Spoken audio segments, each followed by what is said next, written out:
একজন প্রকৃত দেশপ্রেমিক কখনো দুর্নীতিবাজ হতে পারে না বলে মন্তব্য করেছেন বেসামরিক বিমান পরিবহন ও পর্যটন মন্ত্রী আফরোজা খানম রিতা।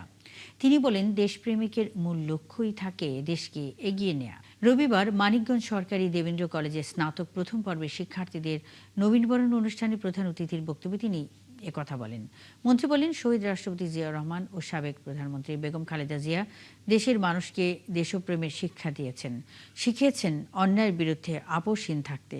আর প্রধানমন্ত্রী তারেক রহমান মানবিক, সামাজিক ও জনবান্ধব রাষ্ট্র গঠনের দিক নির্দেশনা দিয়েছেন। তাই দেশকে ভালো রাখতে শিক্ষার্থীদের দেশপ্রেম, সততা ও অন্যায়ের বিরুদ্ধে দৃঢ় থাকার আহ্বান জানান তিনি। দেশ গড়ি, আর আমাদের কাছে দেশপ্রেমটা বড় জিনিস।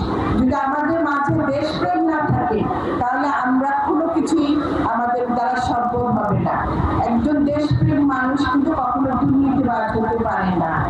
এর জন্য মূল লক্ষ্য হলো দেশপ্রেম। যে দেশপ্রেম, সে রাষ্ট্রপতি জিয়া রহমান আমাদের শিখিয়েছে কিভাবে দেশকে ভালোবাসতে হয়।